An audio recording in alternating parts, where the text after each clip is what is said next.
Lord. We just appreciate just the wisdom that comes through Matthew, and we just ask you to continue it to flow. In Jesus' name, amen. Amen. All right. Well, Josh hasn't been here for a little bit, so we're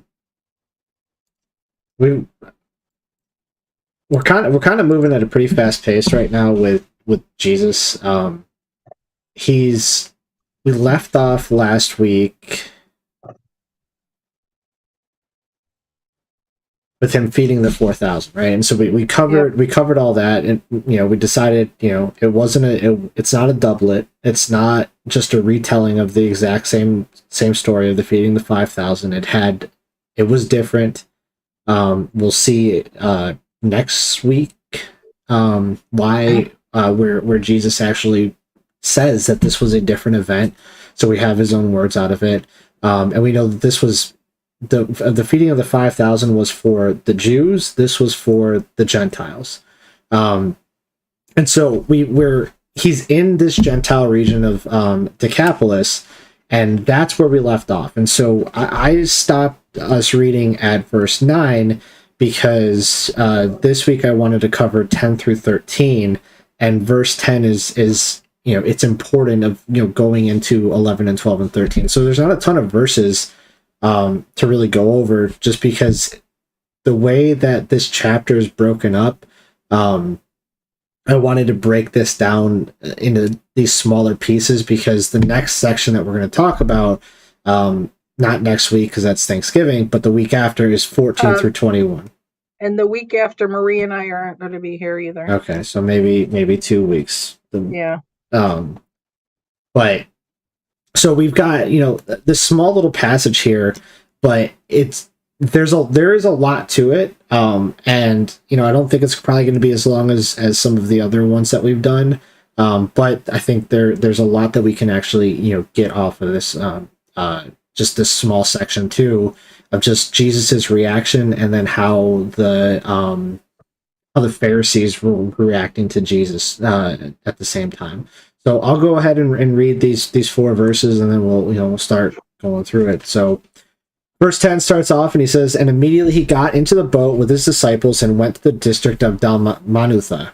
The Pharisees came and began to argue with him, seeking from him a sign from heaven to test him. And he sighed deeply in his spirit and said, 'Why does this generation seek a sign? Truly I say to you, no sign will be given to this generation.' And he left them, got into the boat again, and went to the other side." So, again, 4 verses, but what stands out to anybody here in this really short exchange that we have recorded? Well, the Pharisees are arguing with them again. Yeah. No sign to this generation. Yeah. Yeah, we're gonna be spending a lot of time on that specific phrase from Jesus of what he's saying there, because I think it's a really important set of words that's coming out of his mouth, that he's directing at these Pharisees. To me, I think it's the him sighing deeply in his spirit, of just I look at it, there's a lot of things that we can kind of take away from that, but when I first read it, it was exasperation. Just he's fed up. It's just there's nothing I can do anymore for you people. It doesn't matter what I'm doing, how I say it, what I say, you're never gonna believe. And it's just you're starting to see this. It's not really a shift in Jesus's personality, but he knows he doesn't have time anymore. He doesn't have the luxury of time to deal with these people. He's done everything he can at this point. It's either believe him or go your own way. You go have your own choice. And I think that's where that sigh comes from. So that's kind of what stood out to me, is we are seeing more of these human elements come out from Jesus at this point. So, going back up to verse 10, why why do you think Jesus left this the region of Decapolis, this Gentile region? Remember, we were talking about last week, he's returning back to Galilee now. This is the final leg of his ministry. This is his second Galilean mission, and this is it. He finishes up this mission in Galilee, and he heads in Jerusalem. He's going to the cross, right? So we're coming up at the end of his ministry. So he's left the Gentiles for now, and now he's coming back to Galilee, and his first place is in Dalmanutha. So why do you think he's doing this?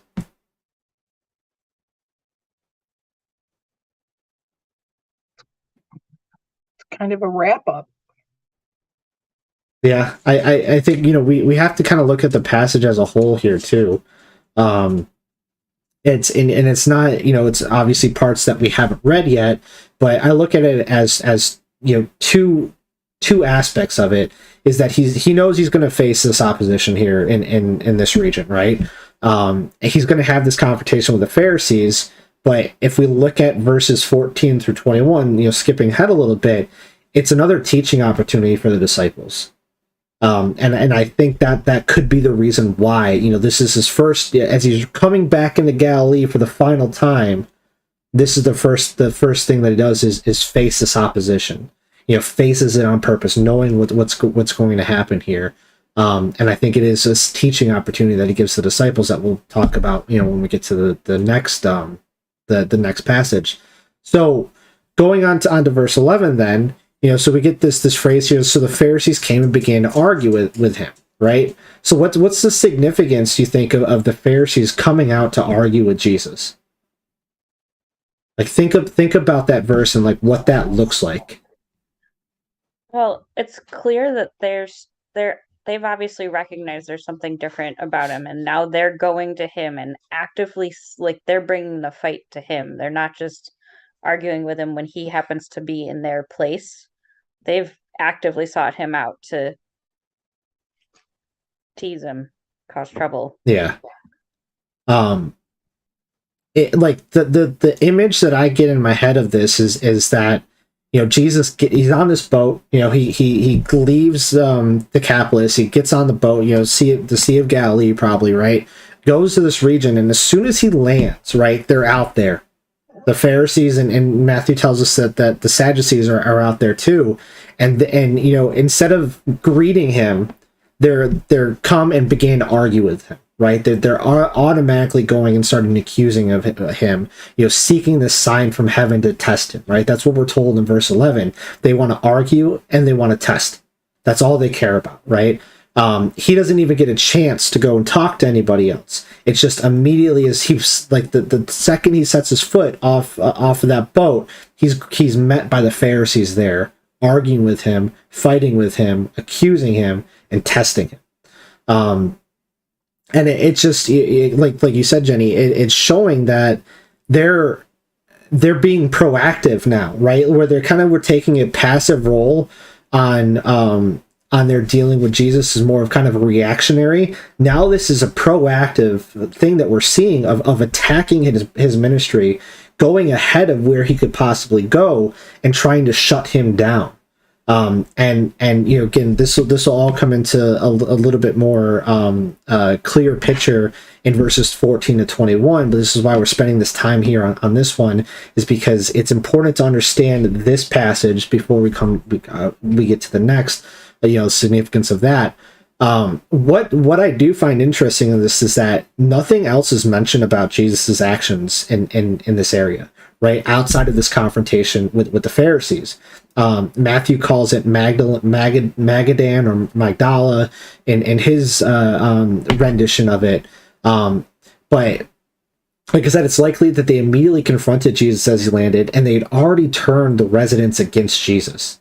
They had gone ahead of him and started preaching against Jesus. So the residents of the town don't even come to greet Jesus, right? The residents don't even come. It's the Pharisees that are out there. They're the first ones, and they're not saying, hey, come to the synagogue and teach. They're saying, prove who you are, who you say you are. This town and region's never mentioned again in any gospel. It's not mentioned in the book of Acts. It's not mentioned in the rest of the New Testament. Today, we're not even sure what this area even is. It was basically wiped off the map, and it doesn't exist, in collective history anymore. We know about it from the Gospels, but we have no idea where it is. Someplace off of the Sea of Galilee, maybe a small fishing town. We don't know. But what this implies, as a whole, is that Jesus nor the disciples ever returned in this area. It was likely due to their lack of faith because of the spiritual corruption that was started by the Pharisees. They were being proactive of trying to shut down Jesus's message. They are getting to people before Jesus can, and polluting their minds and corrupting their spirits. Again, we talked about the woes to of the Pharisees that Jesus gives, in Matthew. And again, he says, he doesn't accuse them of being lazy, right? He says, you'll go to the ends of the earth to find a proselyte, right? To find somebody to convert over. And this person would have been better off if you would have never found them, right? And that's what's happening here in this region, is they have gone out of their way to just attack Jesus and his message and spread all kinds of lies and falsehoods about him, trying to shut down what he's trying to do. And R. Alan Cole talks about this in his commentary on Mark, and he says, it is striking that in both cases the stumbling block to faith was a self-important knowledge, whether theological knowledge here or knowledge of the local origin of Jesus in the case of the people of Nazareth. So he's comparing this to when Jesus was in Nazareth and Jesus coming to this region. He said, knowledge is not, of course, wrong, but as Paul says, it can puff up and create pride, which is spiritual obstacle. It is love that builds up. And so, again, these Pharisees have in their heads, they say, we've got this figured out. We know what the Messiah is supposed to look like. We know who God is. We study the scriptures all day and all night. If I saw God, I would know it. That's what's going through their head, right? If somebody came as a prophet, I definitely wouldn't be like my ancestors who've killed every single prophet of God that's ever come and spoken his word. I would definitely not be like them. I would be better. Right? And they're doing the exact same thing that their ancestors did. All of the religious elite throughout, all of God's history have killed his prophets, have disparaged his prophets. That's gone out off after his prophets, and they're in their own pride, right? It says, we got so much more knowledge. We have so much more of a better understanding now. If God would raise up a prophet, we would definitely know it, and then God himself is standing in front of them, and they're completely blind to it because of their knowledge, because of their puffed upness, and their pride that they have. And so this has created an obstacle for them. Again, it's not just a reactive obstacle anymore. This is a proactive of trying to shut down Jesus and get to people before he can. In their minds, they're thinking, they're doing this for the good, that they're saving souls, but they're pulling people away from the only gate into heaven at this point. And I think that could probably be part of where this sigh comes from with Jesus too, is knowing that the leaven of the Pharisees has gotten in. It's made its way into this village, and there's nothing that he can do about it. He can do anything. He can do any type of miracle, and it doesn't matter because their minds have been polluted. There's been a spiritual corruption that has infested this region because of what the Pharisees had been doing there before Jesus got on shore. So that brings us into the next part of the verse here, right? So that they're seeking from him a sign from heaven to test him. So why are the Pharisees demanding a sign?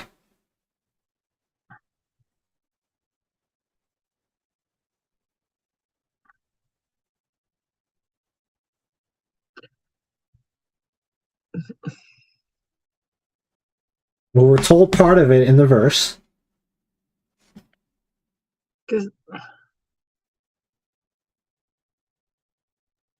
From heaven to test They want him. to test him. They want to test him, right?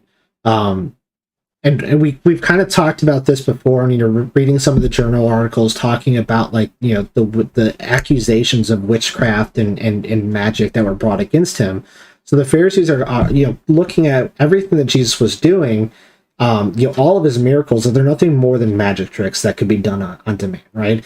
The fact that they had gone to this region and more than likely talked against Jesus, knows that they were aware of him, right? They knew who he was. They had heard all the things that he had done.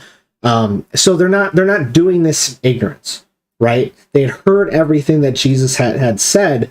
They didn't believe it, right? Because again, if you look at the Exodus story, right, with Moses, even people that are against God can perform, these seemingly miracles, right? When Moses turns his staff into a snake, right, then the Pharaoh's magicians are able to do the exact same thing, right? And so they're looking at this from a skeptic's perspective, and it's like, look, that doesn't prove that he's from God, because again, Pharaoh's magicians could replicate the things that Moses was doing, and so they're looking at it from that perspective.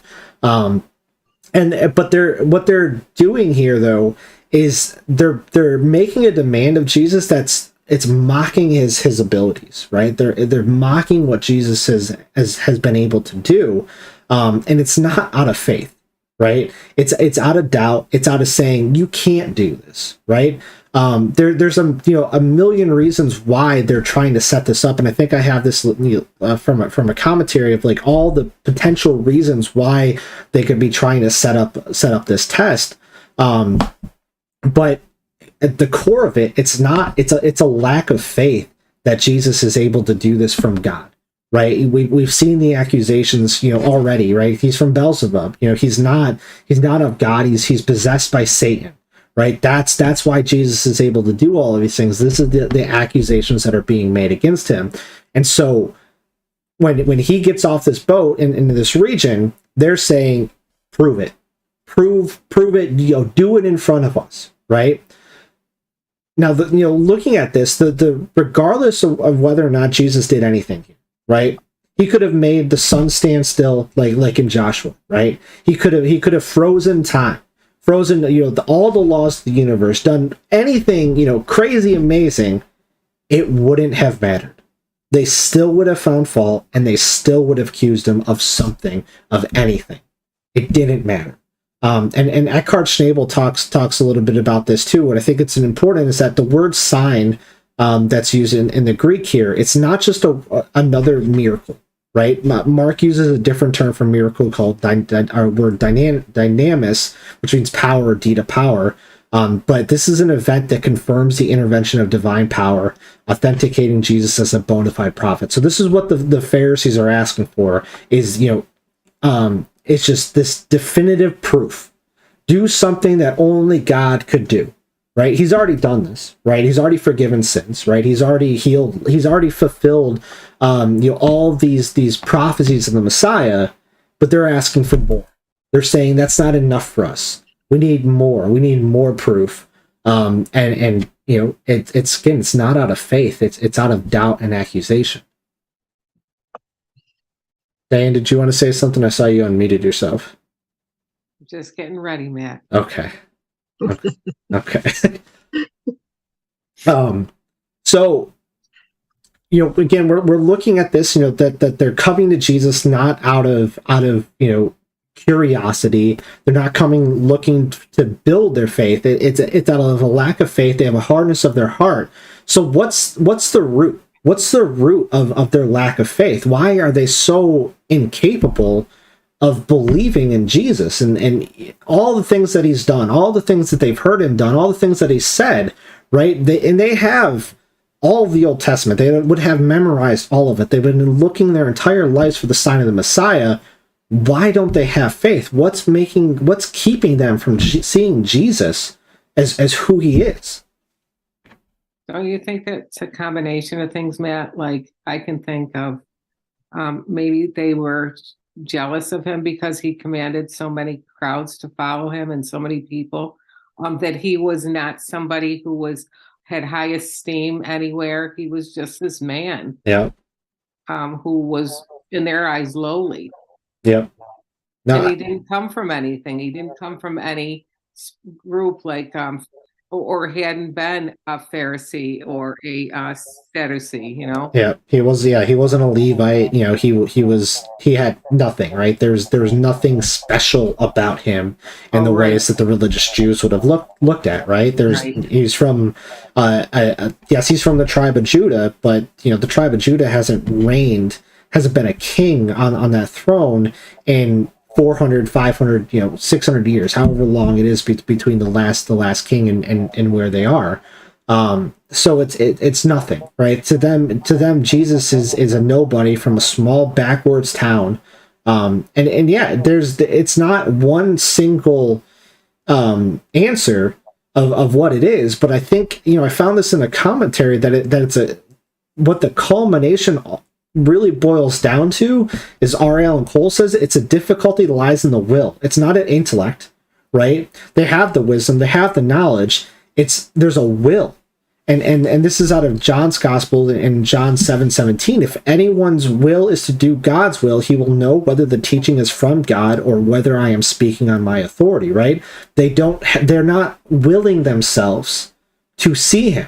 They're making a conscious effort. They've already made up their mind that this is not the Messiah. This is not who we were looking for. He could fulfill any sign, any prophecy can all be fulfilled, and they're going to come up with a reason why it's not true, because they've already willed it in their mind that Jesus was not going to be the Messiah. Yeah. Do you think some of it could also be a fear? Like they know that they're going to be found wanting. So like if they admit that Jesus is the Messiah, like that they have failed. They've failed both the people and themselves. Yeah, I think that can probably be a lot of it, and it's whether or not it was conscious or subconscious of it. I think they knew that they were frauds on so many different levels, right? Like we talked, like when we talked about Corban, right, and like we went over all of that, and it's when they're sitting in these discussions, right, and working out the intricacies of what it boils down to is, how do we get around God's law, right?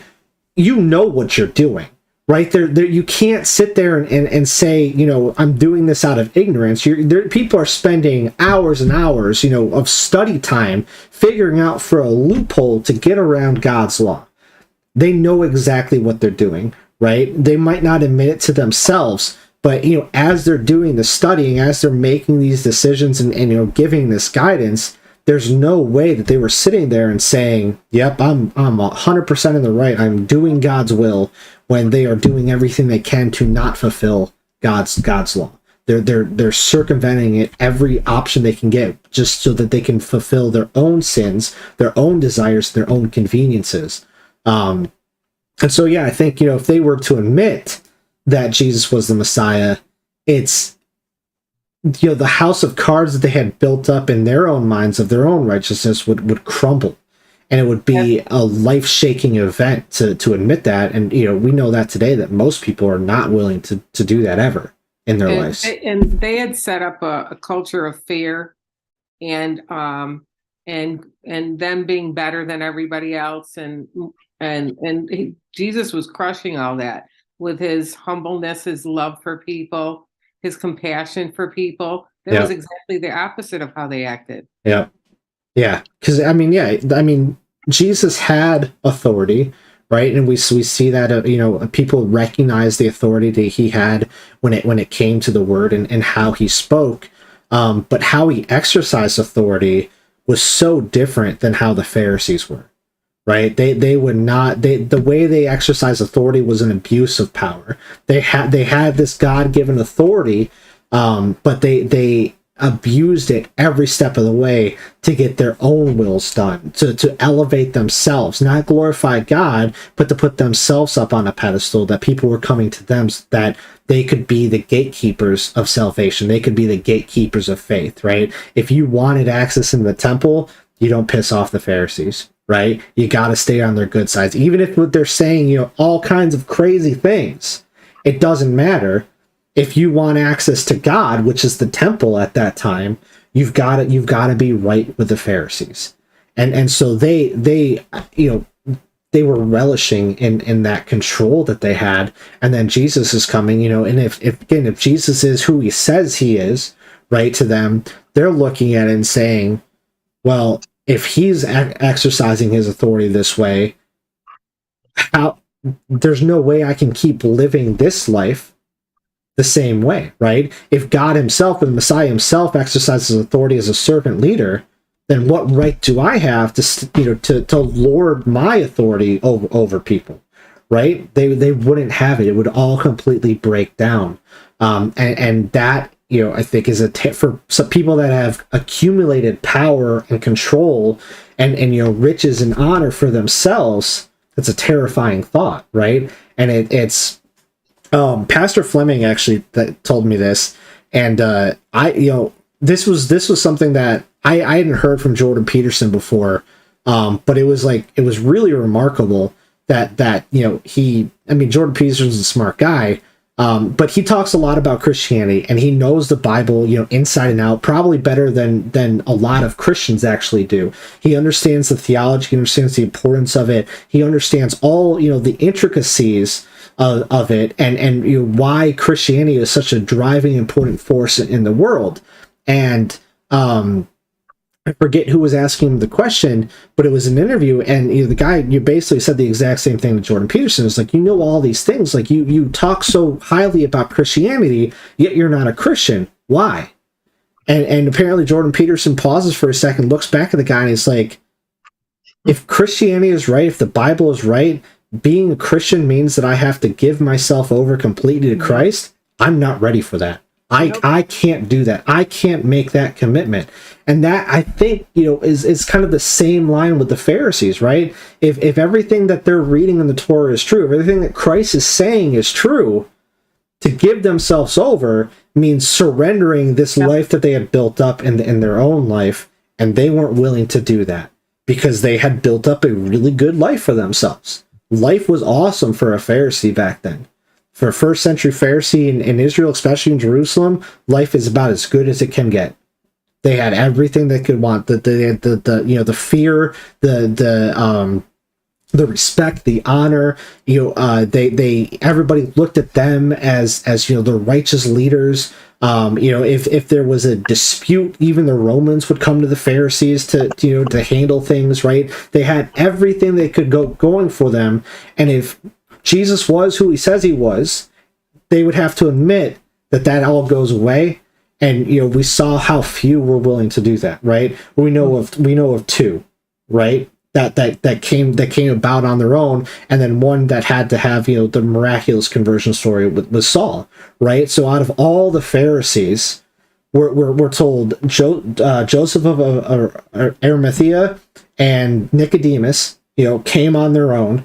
And then Paul, had to have the traumatic experience on the road to Damascus, right? So 3 Pharisees, and that's it. That's all we're told about, because it would mean giving up everything as a result. And I don't think they were willing to do it. I don't think most people are willing to do that.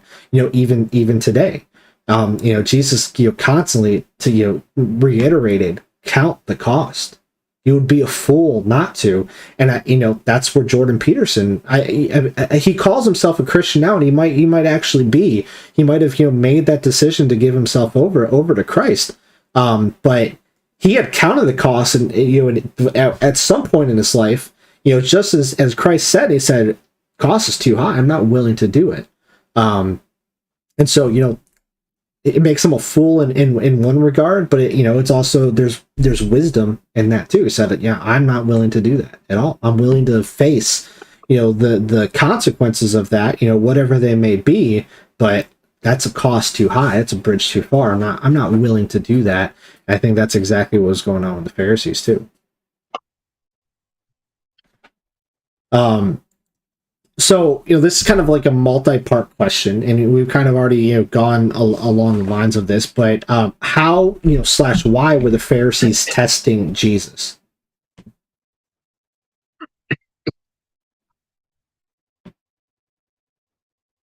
To show everybody that they were right.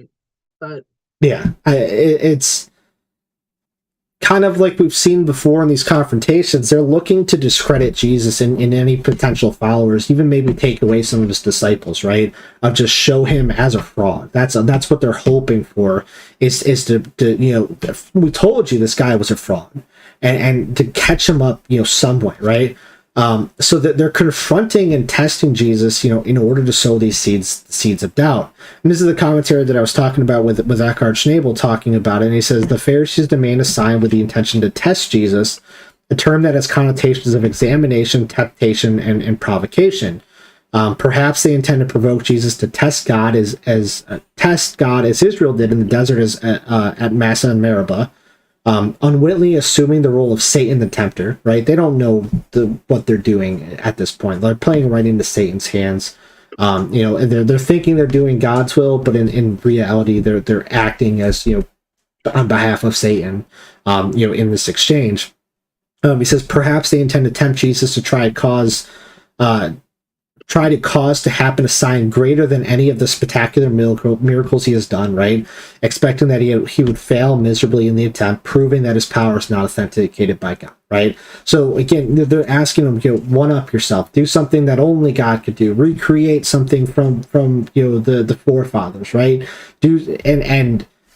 If Jesus didn't do it or wasn't able to, or whatever it was in their mind, that was going to give them the ammunition, right? Again, it didn't matter what he did. He could have recreated anything out of the Torah that God had done to show that he was the sovereign ruler of the universe, and they would have come up with a reason for why it was fake, why it was a fraud. They would come up with an explanation for it. There'd always be a reason why it didn't fit to what that Jesus wasn't the Messiah. It did not matter. And so this is kind of like a recap question here, but what is the purpose of signs? We've talked about this before, but what are the purpose of signs?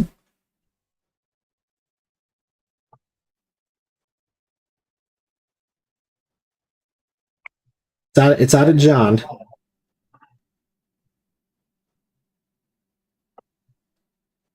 It's John 20:30 through 31.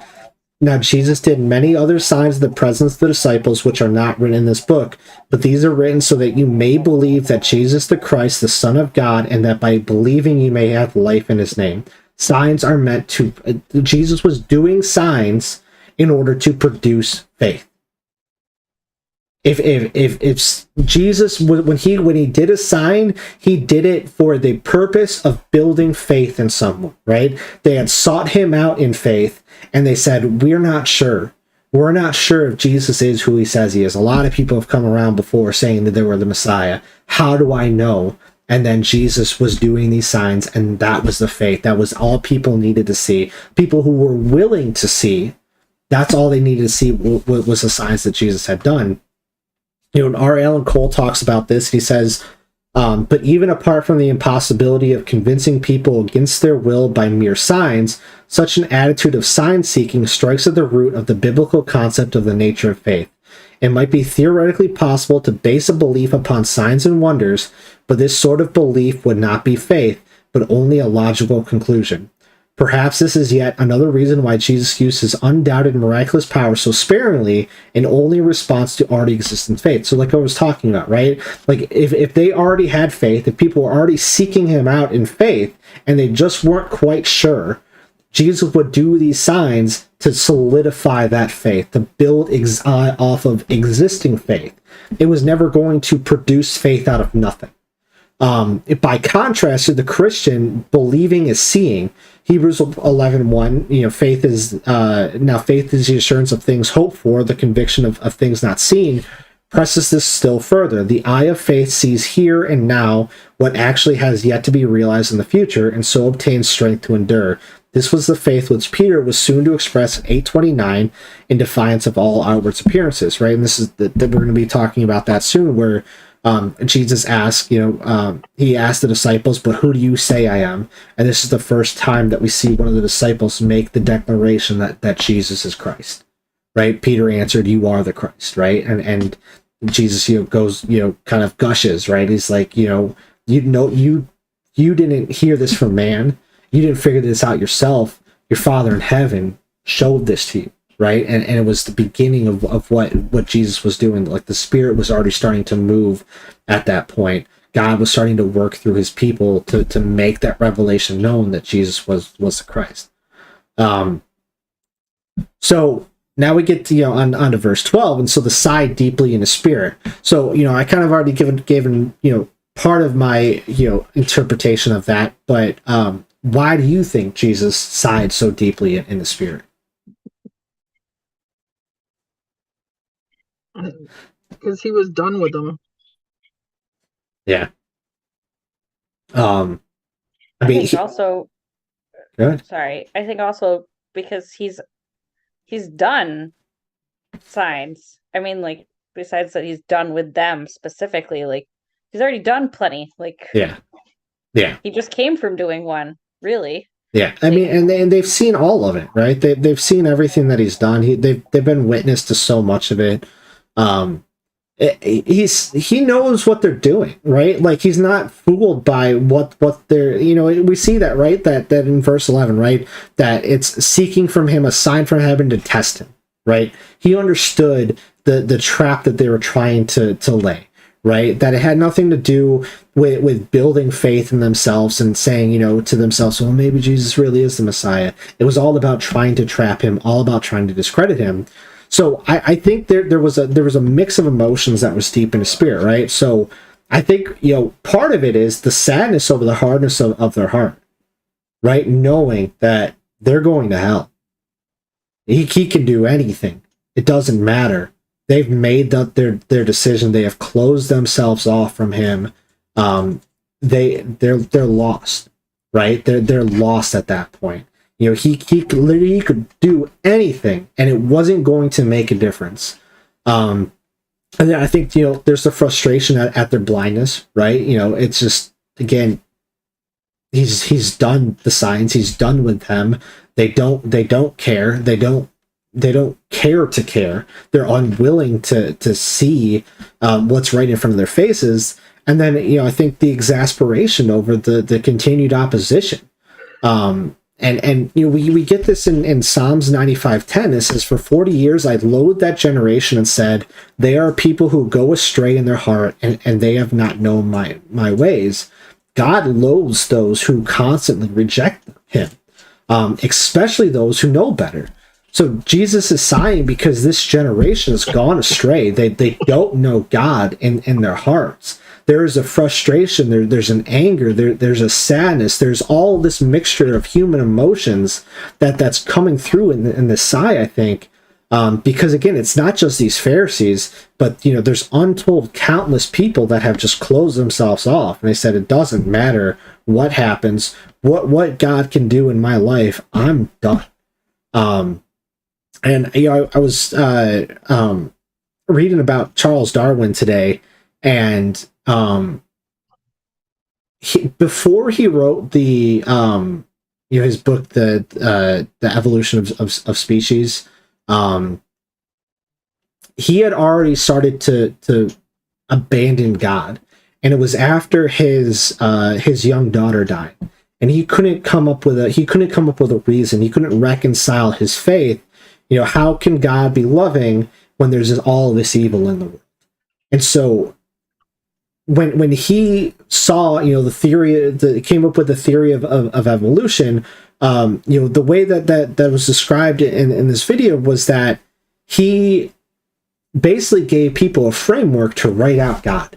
That this was an explanation for why there was evil. It was an easy one. That's just the way it is. That, like, right, it's science, it's nature. Evil's here because that's what was necessary for survival, was for evil to exist, right? So you don't need God in that equation. And so that gave him the leeway to, I don't need an explanation for a creator. Right. So for me, somebody that's already not believing in God, now I have an explanation, of the universe, of the world, that doesn't have God in the equation at all. And it's that, I think, is that's kind of on the extreme end of the hardness of heart.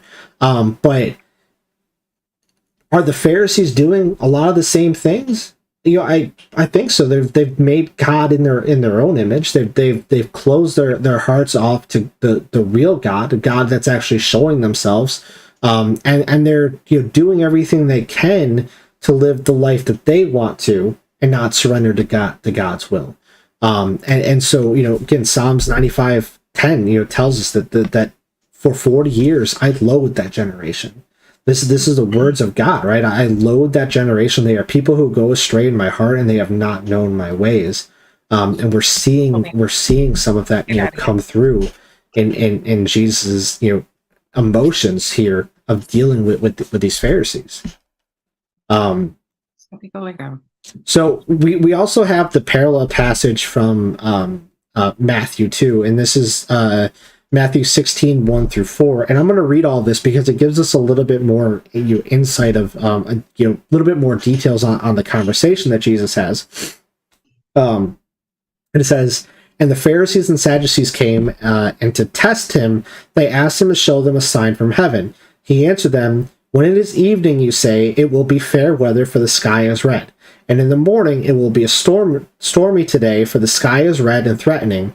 You know how to interpret the appearance of the sky, but you cannot interpret the signs of the times. An evil and adulterous generation seeks for a sign, but no sign will be given to it except the sign of Jonah.' So he left them and departed." So again, we're giving more detail into this this confrontation. And so, it's the old adage that we've heard, all of our lives. So like red sky in the morning, sailors take warning, red sky at night, sailors delight. Right. Basically it's the same thing. It's been around since, at least first century AD. But Jesus' response is more than a question, right? He's outlining the hypocrisy and the blindness of the Pharisees. Jesus is saying you can predict the weather by interpreting the color of the sky, but as these religious leaders of Israel, you're blind to see their prophecies being fulfilled right in front of your eyes, right? You've closed your eyes so hard, you've hardened your heart so much that you can't see all these prophecies you've been waiting for unfold in real time in a matter of 3 years right in front of you. And then his rebuke is also a lot harsher in Matthew as well. He calls the Pharisees and Sadducees an adulterous generation, and he's referring back to the prophet Hosea. So Hosea 1:2, this is Hosea is a rough book. It's a rough prophetic book because it's poor Hosea to show how Israel had abused God, had to put himself into a terrible situation. He was following God's will. Hosea 1:2 says, "When the Lord first spoke through Isaiah, the Lord said to Hosea, 'Go, take yourself a wife of whoredom and have children of whoredom, for the land commits great whoredom for forsaking the Lord.'" So what God had told him to do is go find a prostitute, marry her, and she's going to step out on you. She's going to cheat on you. She's going to abuse you constantly. And you're doing this because this is how I feel every single day when Israel worships these false gods. Hosea 3:1 says, "And the Lord said to me, go again, love a woman who is loved by another man is an adulteress, even as the Lord loves the children of Israel, though they turn to other gods and love cakes of raisin." Right? So again, he says, pour your heart out to a woman who loves another man so that you can understand, you can show Israel how God feels when you go and worship these false idols, when you worship these other gods, when you take in all of these idols into your heart where I'm supposed to be. You've forgotten my love for you.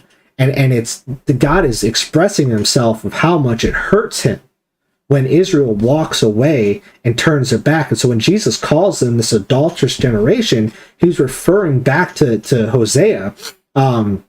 And then finally, Jesus closes with the saying that saying the sign of Jonah will be given, which is prophesizing his death and resurrection. And so, again, looking back at Hosea, we can see the messianic prophecy unfolding here in Hosea 3:2-5. And it says, "So I bought her for 15 shekels of silver and a homer and a letcher of barley. And I said to her, you must dwell as mine for many days. You shall not play the whore or belong to another man. So will I also be to you. For the children of Israel shall dwell many days without a king or prince, without sacrifice or pillar, without ephod or household gods.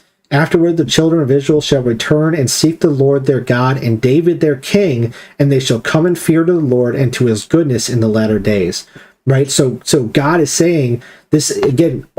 Hosea is being asked to play the part of God, and God in the relationship Israel has to God and God has to Israel.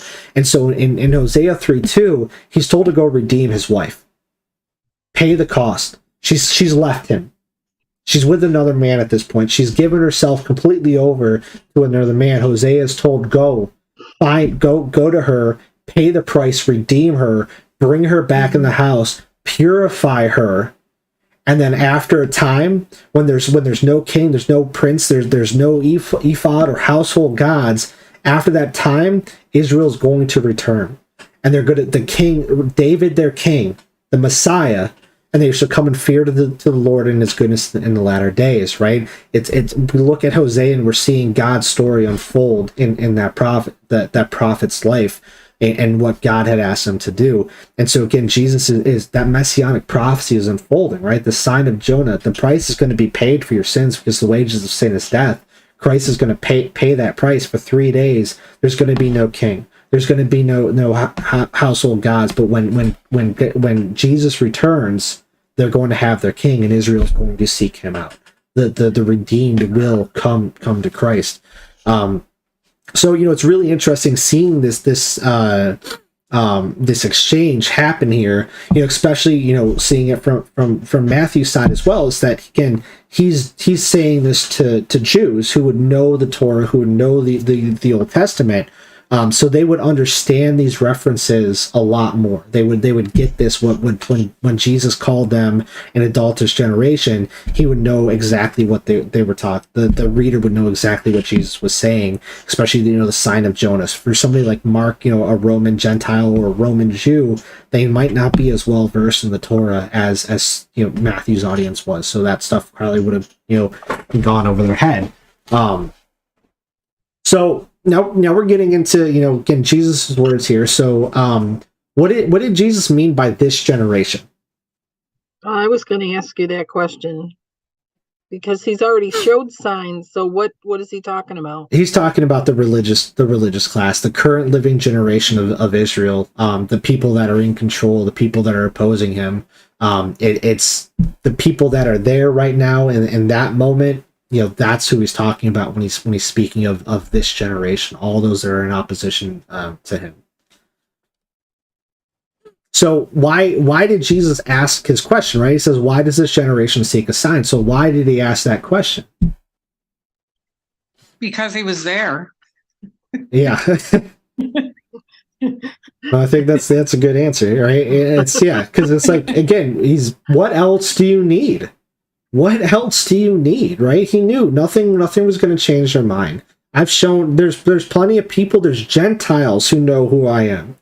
You are the religious leaders of Israel and you have no clue who I am, right? So what else? Why does this generation seek a sign? You've got everything that you need, right? We've already seen that with the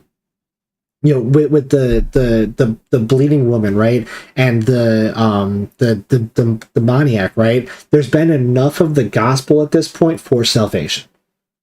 Enough of the gospel has been preached at this point for salvation to be achieved, right? Up until the Christ's blood is being shed, right? But the elect are being called at this point.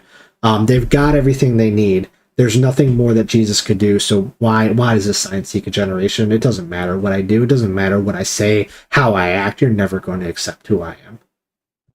And the sad part, they're teaching other people this to believe what they believe. I mean, it happens today, but I mean, who were they taking along with them? Yeah, and again, that's Jesus' woe to the Pharisees, right? Like these people would have been better off if you never found them. You drug them down to hell with you. Yeah. So why does Jesus not give him a sign? He refuses, right? He doesn't give him a sign. So why? Because you said it. They won't believe it. Yeah, he's not a trained dog. He's not just going to do miracles and signs just to do signs, right? They're meant to produce faith. And he knew that in this instance, nothing he did was going to have an effect. So there's no point of giving a sign, right? Jesus doesn't do things just because. There's always a purpose. There's always a reason behind it. And he could have done anything and it wouldn't have mattered. And kind of there's a giveaway too when he says it before. It's almost like he's saying it to himself because he sighed deeply in his spirit, and then he said that. So I think we've all done that. Like, oh, here we go again. Yeah. We're really not saying that to anybody but ourselves. Yeah. But and he's saying, oh, pretty much here we go again. Yeah. They keep wanting more and more and more. Yeah.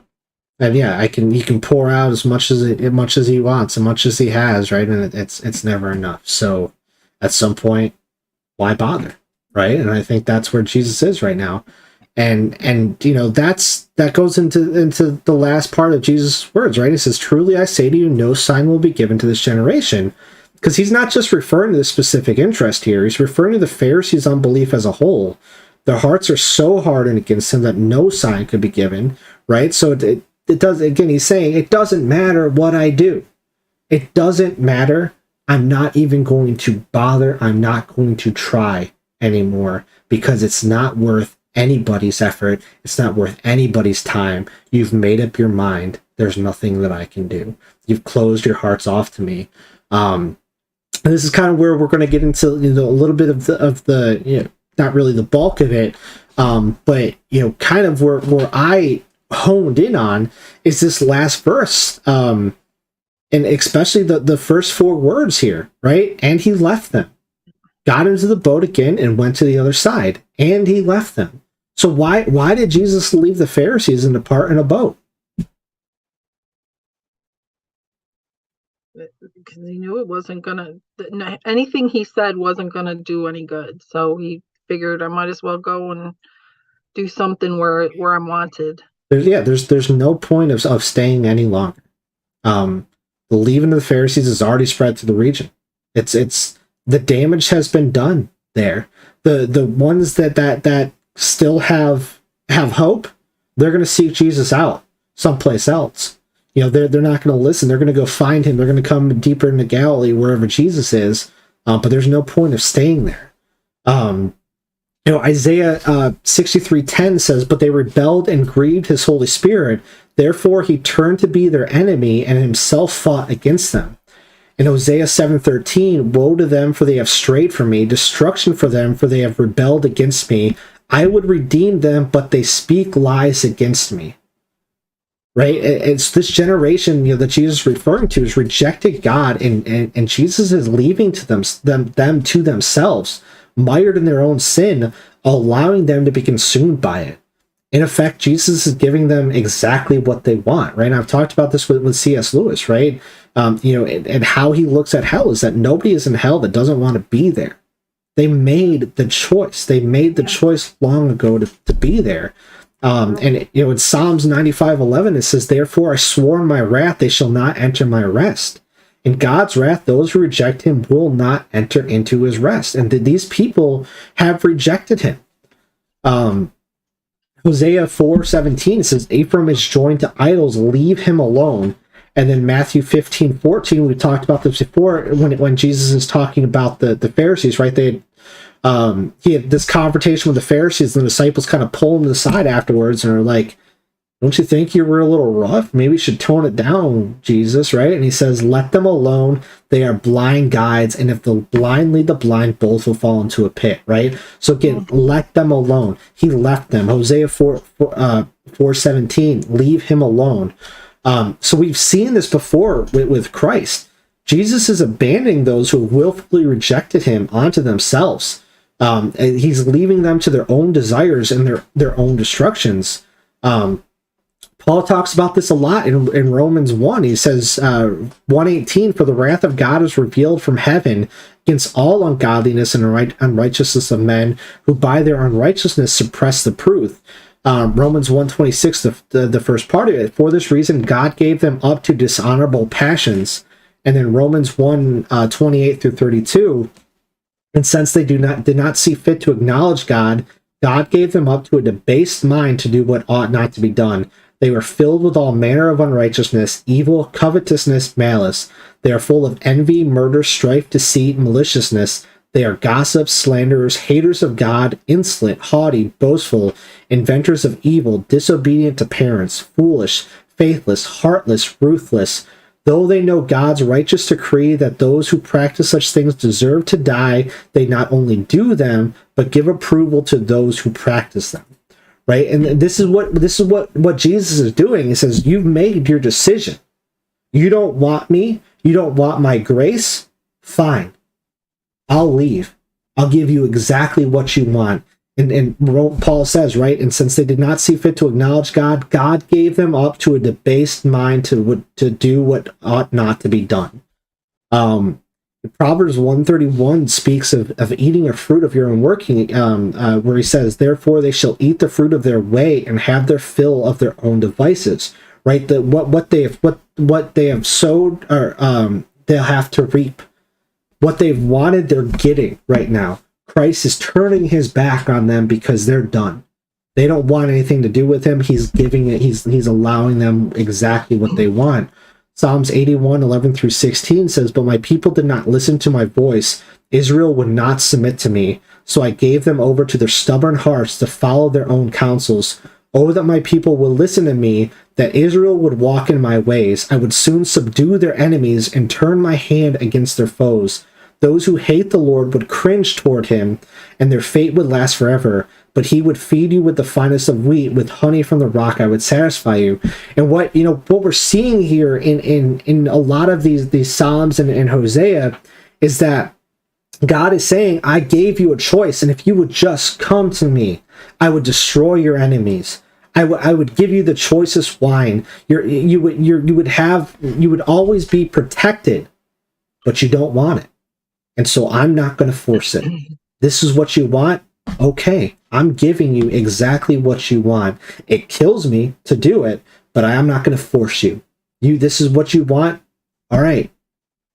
Have it your way. And I think that it's significant is when he says, and he sighed deeply in his spirit. He really didn't want to let them go, but he knew he had to. It's part of the free will. They had the free will to accept or reject, and they chose to reject. And so he can't force them to love him. And so again, they're getting exactly what they want. And what's happening here is God is removing his restraining grace from the Pharisees and all those who harden their hearts. Jonathan Edwards talks about this, of the restraining grace of God. He says, therefore, whatever wickedness we have kept from is not because we have not been bad enough to commit it, but it is God has restrained us and kept us back from sin. There could be no worse principle than a principle of hatred to God. There could be no principle that will go further in wickedness than this. It will be neither mortified nor restrained, but it is not mortified in natural men, and therefore all that keeps them from any degree of wickedness is restrained. If we had seen others do things that we never did, if they have done worse than we, this is owing to restraining grace. If we have not done as bad as Pharaoh, it is owing to divine restraints. If we have not done as bad as Judas, or as the scribes and Pharisees, or as bad as Herod or Simon Magus, it is because God has restrained our corruption. If we have ever heard or read of any that have done worse than we, if we have not gone to the length and sitting that the most wicked pirates or carnal persecutors have gone, this is owing to restraining grace. And so what the Pharisees are doing here, when they're saying, we don't want you, in effect saying we don't want God, God is pulling back that restraining grace that's keeping them from worse things. Paul talks about that in Romans 1:28, right? They did not see fit to acknowledge God. God gave them up to a debased mind to do what ought not to be done.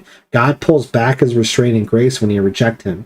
And so what Jonathan Edwards is saying here is that, all those times that we could have done something worse, that we could have done something, we could have sinned more, hurt more people, hurt ourselves more, and we didn't.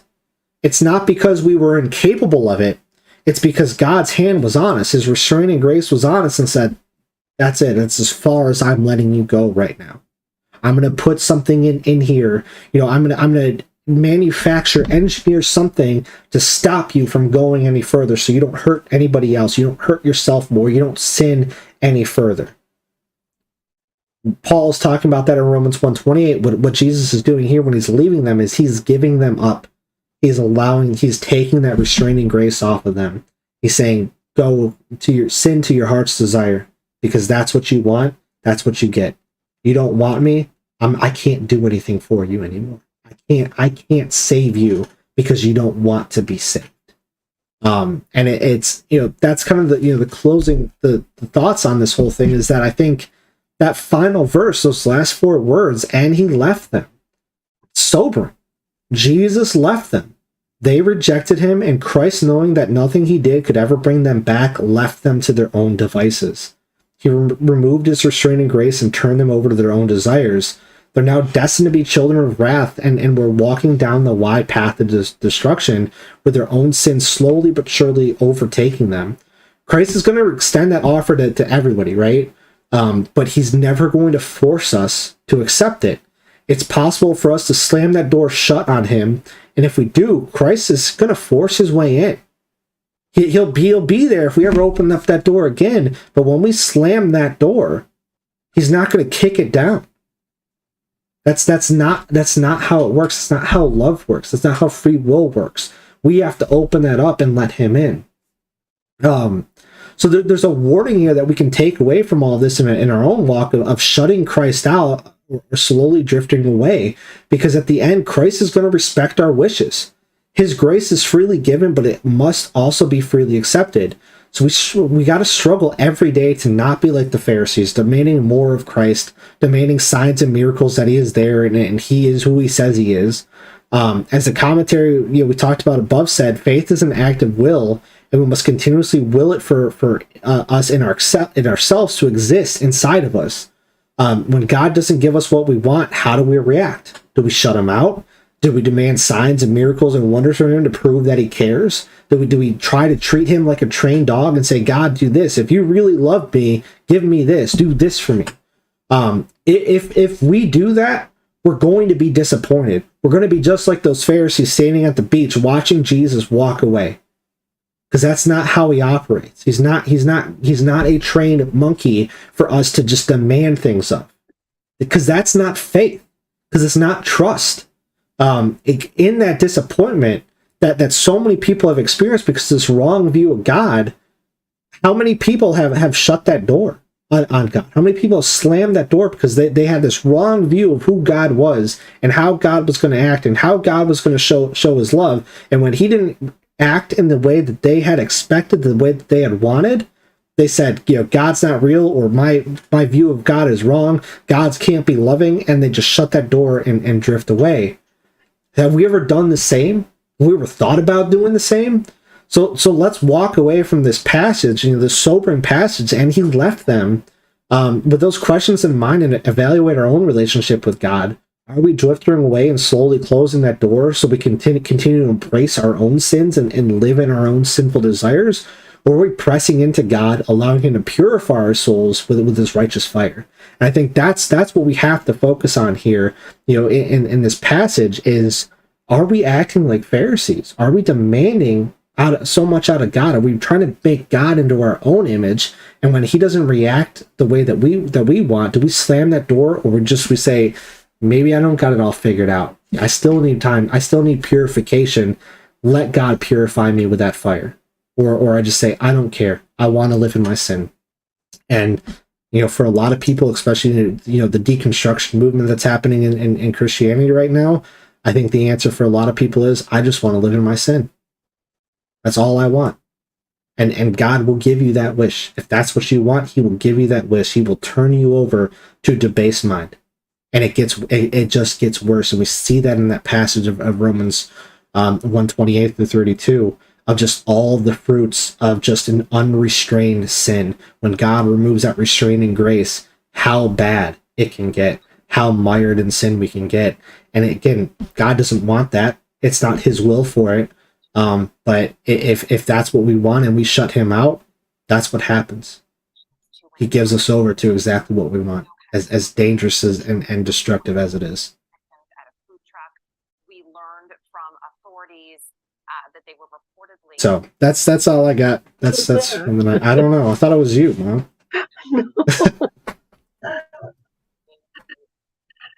Josh, you want to pray us out?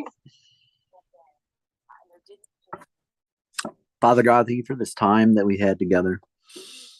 Thank you for Matt and his willingness to research and share some knowledge so we're able to apply it within our lives for wisdom.